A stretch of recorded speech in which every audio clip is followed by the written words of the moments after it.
So I get this question asked a lot, how to close an options trade. So I thought it would be a good idea to make a video about this. All right, so if you've been following my trades, you know that on Monday, July 6th, I sold a put option on Spotify, expiring this Friday, July 10. I collected $1.80, but today, July 8th, I closed it for 80 cents. So I made a profit of the difference. So $1 times the number of contracts, so times 100. So $100 profit in 2 days, but I have to admit it was kind of stressful. So you can see that I sold to open and then I bought to close, BTC STO. So basically, if I open a trade by selling an option, so for example, if I look up Spotify, first of all, I make sure that I'm under option here, symbol lookup, spot, click look it up. And then here I've got calls and puts. If I want to sell a naked put, for example, then I'll just choose the expiry. I'll stay at calls and puts. And I'm selling a naked put, which is not something that can be done in all types of accounts. It can only be done in a margin account with level 4 options only. But for example, if I want to sell puts, I can just click on puts. I can see the puts. Let's say I want to sell a 260 put option expiring July 10. I'll just click on the bid or the ask. It doesn't matter. And then I've got the order entry window that opens up. I confirm, I validate the information, July 10 expiration, 260 strike. And I could choose the value that I want to sell at. So usually I'll pick a price between the bid and the ask, but the closer to the bid, the higher the chance that it gets filled. That's if I'm selling. If I'm buying, then I'm going to pick something that's closer to the ask, because the bid is basically what someone is willing to pay and the ask is basically what someone is willing to sell it at. And since I'm selling, so I need to sell it to someone who's willing to buy, and the bid price here shows 185. So I'll put example for 195, for example, and then I'll click sell. And now since I'm selling first, so this is a sell to open trade because I'm opening the trade by selling first. So it's a sell to open. It comes with different risks. So this is just a warning letting you know that you're doing a short order. I'll click yes. I'm not going to send the order, of course, but this here would tell me how much capital is required for this trade, 7,660. I'd be receiving $195 in credit. And let's say I sent order and it gets filled. Then if I go to account and I go to positions, I'm going to see it under my positions here. So now I'm going to pretend that this is the option that I sold, the SPY July 10, 315 call, or let's say the July 10, 315 put. So this is an option that I sold.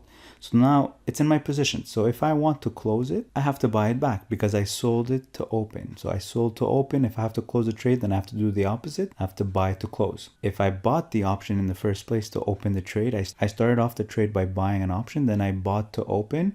And if I want to close it, then I'm going to sell to close or sell to cover. So in this example, or in this case, I'm going to buy back to close, and that's why you see a -2 because it's a sold option. So if I click on it, I simply just click on it and then I see buy to sell. So this is how I would close my option. I don't have to let it expire.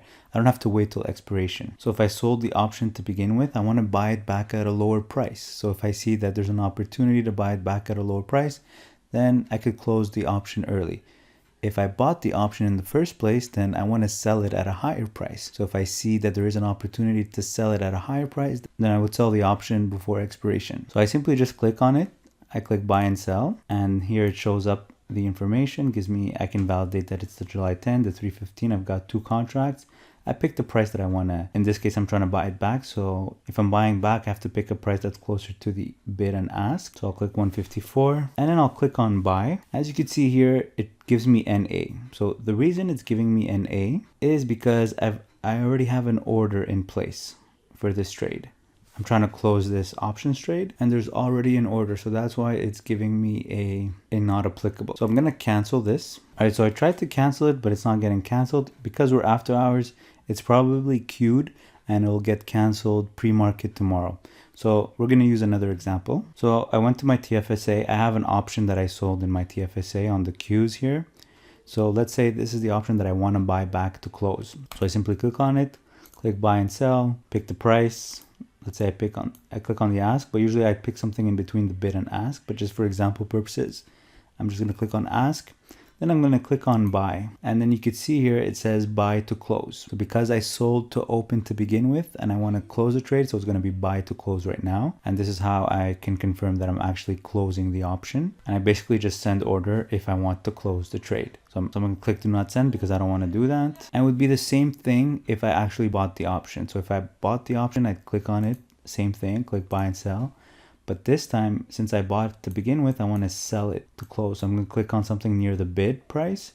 Then I'm going to click on sell this time. And then it's going to say sell to close. Instead of saying buy to close, it's going to say sell to close. So that's basically it. Pretty simple strategy. Now, if you've got an option strategy, you can group your positions by strategy. So you see here that I've got a covered call. So now if I click on it, I can click create order, and that allows me to close the entire legs of the trade in one trade. So by closing this trade, since I bought 100 shares and then sold a call option, if I want to close the trade, I'm going to sell 100 shares and I'm going to buy back the call option. So I'm basically doing the opposite here, and it gives me a combined bid and ask price, and I basically just send order in this case. So something to be careful with: if you buy or sell an option and it is in the money on expiration date, most brokers will actually liquidate your in the money options if your account cannot withstand assignment or exercise. And you can see it. So starting at 2 o'clock Eastern time on expiration date, if your options are in the money, your broker can start liquidating your in the money options. So it's best to take action yourself, either by buying back to close or by selling to close. So if your option is in the money and you initially bought the option, then it's actually a good thing for you to sell because you're going to get money for it. But if you sold an option to begin with and now you have to buy it back to close because it's in the money, then you're probably losing money. Regardless, just be careful with that. If your option is in the money and on expiration date and 2 o'clock comes around, maybe it's best to close your positions yourself before the broker does it for you. Especially with Questrade, they have high fees.